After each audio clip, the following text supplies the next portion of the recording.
Les troupes de montagne s'entraînent en zone arctique.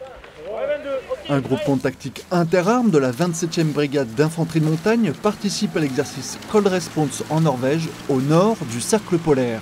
Alors Cold Response, c'est un exercice hivernal qui se tient tous les 2 ans en Norvège. C'est la manœuvre principale de l'armée norvégienne qui invite ses partenaires de l'OTAN. D'un point de vue tactique maintenant, il est surtout intéressant pour nous de venir manœuvrer en interarmes dans un exercice qui est extrêmement réaliste. Donc ça constitue pour nous un véritable exercice de synthèse en fin d'hiver.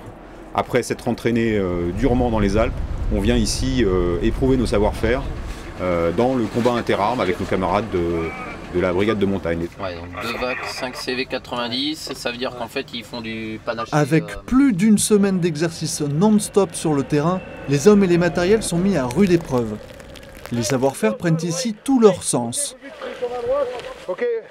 Pour nous, c'est pas commun d'être aussi longtemps sur le terrain. Ici, on va tenir 10 jours. Donc c'est quelque chose qui est assez lourd à gérer au niveau logistique et pour le personnel.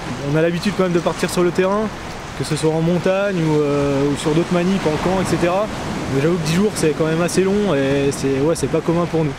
Ça permet de travailler avec des conditions comme ça qu'on n'a pas souvent. Donc ça permet de prendre des bases, des données au niveau froid, température, de voir comment travailler les positions en neige, au niveau de la position du fusil, de l'observateur. Entraînement à la projection et aux opérations au milieu grand froid, Cold Response est un exercice hors norme avec plus de 16 000 participants de 16 nationalités différentes. L'exercice permet un échange de procédures et de savoir-faire entre les différents pays.